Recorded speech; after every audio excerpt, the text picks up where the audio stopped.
Bonjour à tout le monde, ici Jean-Claude Celly, guérisseur, magnétiseur en Suisse.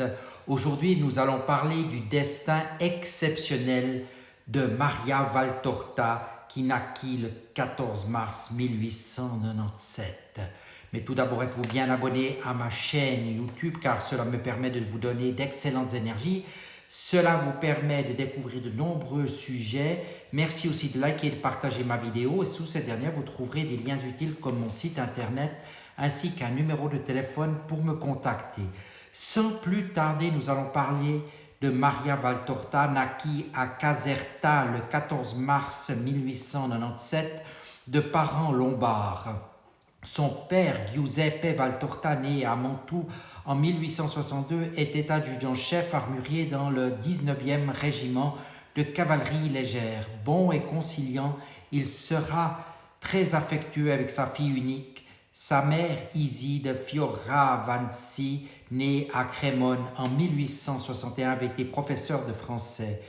Acariâtre et égoïste, elle sera d'une sévérité irrationnelle et parfois cruelle avec son mari et sa fille.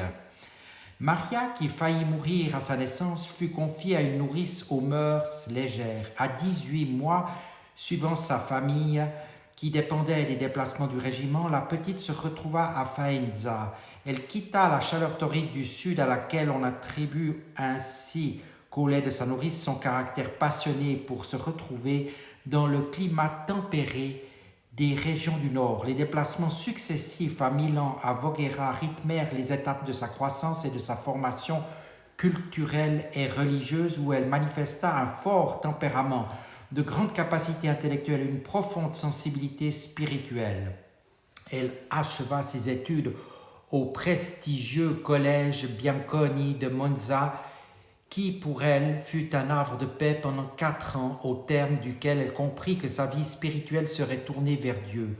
En 1913, son père prit sa retraite pour des raisons de santé et la famille s'installa à Florence, où elle restera pendant 11 ans et demi. Maria se plaisait dans cette ville qui satisfaisait sa sensibilité culturelle et qui lui permit de mettre en œuvre son amour du prochain en devenant infirmière samaritaine à l'hôpital militaire pendant la Première Guerre mondiale, mais c'est aussi à Florence qu'elle connut la douleur à cause de sa terrible mère qui brisa par 2 fois un rêve d'amour légitime et à cause de l'acte insensé d'un anarchiste qui lui asséna un coup de massue sur les reins et la rendit infirme. Par bonheur, Maria eut la possibilité de passer 2 ans à Reggio Calabria, de 1920 à 1922 chez des parents hôteliers. Leur affection et la beauté naturelle du lieu revigorèrent son corps et son âme. Pendant son séjour, elle se sentit à nouveau portée vers une vie dédiée au Christ, mais de retour à Florence, où elle restera encore 2 ans, elle replongea dans les souvenirs amers. En 1924, ses parents firent l'acquisition d'une maison à Vieraggio, où ils s'établirent. Pour Maria commençait alors une vie d'ascèse fondée par une résolution inébranlable qui culminait par des héroïques dons de soi, par amour de Dieu et de l'humanité. En même temps, elle se consacrait à la paroisse en tant que déléguée à la culture pour les jeunes de l'Action catholique et tenait les conférences qui commencèrent à être suivies même par les non-pratiquants. Mais elle se déplaçait de plus en plus difficilement.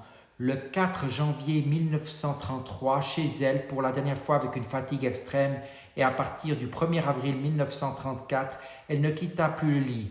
Le 20 mai 1935, Marta Dicciotti, une jeune fille orpheline, fut recueillie par sa famille. Elle deviendra sa confidente et l'assistera toute sa vie.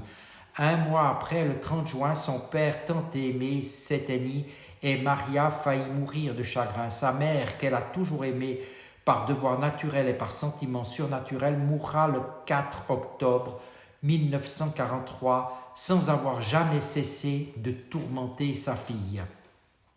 Ce qu'elle a fait au début de l'année 1943, alors que Maria, infirme depuis 9 ans, pensait avoir consommé tous les sacrifices et être proche de sa fin, Padre Migliorini, un religieux servite qui était son directeur spirituel depuis quelques mois, lui demanda d'écrire ses mémoires. Elle hésita puis finit par accepter assise dans son lit, elle noircit 7 cahiers en moins de 2 mois avec beaucoup de facilité, faisant preuve d'un véritable talent d'écrivain, mais aussi d'une grande sincérité en se mettant à nu. C'était comme si elle était libérée de son passé déroulé sur ces 760 pages manuscrites qu'elle remit à son confesseur. Elle attendait la mort avec plus de sérénité quand une voix déjà familière à son esprit lui dicta une page de sagesse divine. C'était le 23 avril 1943, un vendredi saint. Sa vie allait prendre une autre voie, tout à fait inattendue. De sa chambre, Maria appela sa fidèle Martha et lui laissa entendre, en montrant la feuille qu'elle tenait dans ses mains, qu'il était arrivé quelque chose d'extraordinaire. Elle la chargea d'appeler le padre Migliorini, qui ne se fit pas attendre. Personne ne sut les mots qu'ils échangèrent durant cet entretien secret, mais on a toujours raconté que le religieux rassura Maria sur l'origine surnaturelle de la dictée et qu'il l'invita à écrire tout ce qu'elle devrait recevoir. Elle continua à lui apporter des cahiers. Elle écrivit presque tous les jours jusqu'en 1947 par l'intermittence des années qui suivirent jusqu'en 1951. Elle remplit en tout et pour tout 122 cahiers, plus les 7 cahiers de l'autobiographie, 15 000 pages manuscrites. Toujours assise dans son lit, elle écrivait au stylo sur un cahier posé sur ses genoux, fixé sur un sous-main. Qu'elle avait fait elle-même, elle ne préparait pas de plan, ne savait pas ce qu'elle écrirait au jour le jour et se relisait jamais pour corriger. Elle n'avait pas besoin de se concentrer ou de consulter des livres, sauf la Bible et le catéchisme de Pie X. Si elle était interrompue pour quelque raison que ce soit, elle retrouvait le fil de sa narration, les phrases ou les phases aiguës de sa maladie ou le besoin impérieux de repos qu'elle devait parfois écrire la nuit, ne l'arrêtait pas. Tout son être participait au récit qui jaillissait de sa plume d'écrivain doué, mais il s'agissait de sujets théologiques et elle pouvait tout aussi bien ne pas comprendre le sens profond. Souvent, elle appelait Martha, l'interrompant dans ses travaux de ménage pour lui dire et lui lire ce qu'elle avait écrit. Elle ne s'arrêta pas non plus quand les bouleversements de la Seconde Guerre mondiale l'obligèrent à fuir à Sainte Andrea de Compito, canton de la commune de Campo-Nori, dans la province de Lucques, où elle séjourna du mois d'avril au mois de décembre 1944. Elle emporta le mobilier de sa chambre d'infirme et ses souffrances qui devinrent de plus en plus aiguës. Ses travaux d'écriture à Viareggio notamment ne la déroutèrent pas du monde extérieure. Elle lisait le journal, écoutait la radio, ne manquait pas à ses devoirs de citoyenne. Pour les élections de 1948, elle se fit transporter en ambulance jusqu'au bureau de vote. Elle ne recevait que des amis. Par la suite, elle reçut des visites importantes, mais jamais elle ne négligea sa correspondance épistolaire qui fut particulièrement riche avec une moniale de clôture, une carmélite qu'elle considérait comme sa mère spirituelle. Elle priait, souffrait, mais s'efforçait de ne pas le montrer. Ses oraisons étaient de préférence secrètes et ses extases mentionnées dans ses écrits intimes n'eurent pas de témoins. Sa bonté et sa bonne santé apparente lui permettaient de cacher ses continuelles et dures souffrances qu'elle accueillait avec une grande joie spirituelle, désirant ardemment participer à l'œuvre de rédemption. Elle demanda et obtint la grâce de ne pas porter sur son corps les signes manifestes de sa participation à la passion du Christ. Bien qu'elle soit infirme, elle semblait être une personne normale, en bonne santé. Elle s'adonnait à ses travaux féminins et domestiques que l'on peut exécuter en restant au lit. Elle brodait, épluchait les légumes, nettoyait la cage des oiseaux. Pour son hygiène personnelle, elle n'avait besoin de personne, il suffisait qu'on lui apporte le nécessaire. Parfois, il lui arrivait de chanter et sa voix était belle. Parmi les écrits de Maria Valtorta, l'œuvre principale est publiée en 10 volumes et s'intitule « L'Évangile tel qu'il m'a été révélé ». L'œuvre raconte la naissance et l'enfance de la Vierge Marie et de son fils Jésus, écrite en grande partie pendant la guerre, les 3 années de la vie publique de Jésus qui constituent la majeure partie de l'œuvre, sa passion, sa mort, sa résurrection et son ascension, ainsi que les origines de l'Église et l'Assomption de Marie. D'un très haut niveau littéraire, l'œuvre nous peint les paysages, l'atmosphère, les personnages, les événements avec beaucoup de relief. La description des caractères et la situation témoignent d'une grande maîtrise de l'introspection. Les joies et les drames semblent racontés par quelqu'un qui les a vraiment vécus.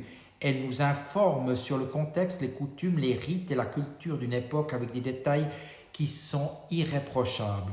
Au travers du récit captivant de la vie terrestre du Rédempteur, riche en discours et en dialogue, elle illustre toute la doctrine du christianisme conformément à l'orthodoxie catholique, des dons de la nature et des dons mystiques harmonieusement conjugués, dira en 1968 le bibliste P. Gabriele M. Allegra, missionnaire franciscain aujourd'hui vénérable.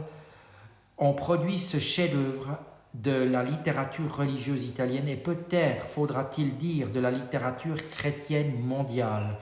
Maria Valtorta écrivit cette œuvre de 1944 à 1947. Certains des derniers épisodes datent de 1951. Elle ne procédait pas toujours selon l'ordre narratif, parfois obéissant à des exigences spirituelles contingentes. Elle devait écrire un ou plusieurs épisodes sans respecter la linéarité du récit et par la suite Jésus lui indiquait où il fallait les insérer. Malgré cette discontinuité sporadique dans la narration et malgré l'absence des plans préparatoires écrits ou pensés, l'œuvre présente du début à la fin une structure parfaitement organique. En outre, Maria alternait la narration sur l'Évangile avec des pages traitant de sujets divers qu'elle écrira de 1943, juste après avoir terminé son autobiographie à 1950. Ces écrits constituent le corpus des œuvres mineures publiées en 5 volumes, 3 volumes de mélange intitulés Les Cahiers, respectivement en 1943, 44 et 45 à 50, qui traitent de sujets ascétiques, bibliques, doctrinaux, de chroniques autobiographiques, de descriptions de scènes évangéliques et de martyrs des premiers chrétiens. Un volume intitulé Le livre d'Azarias qui contient des commentaires des textes, évangiles exclus, du missel traditionnel des fêtes et un volume de leçons sur l'épître de Saint Paul aux Romains. Épilogue.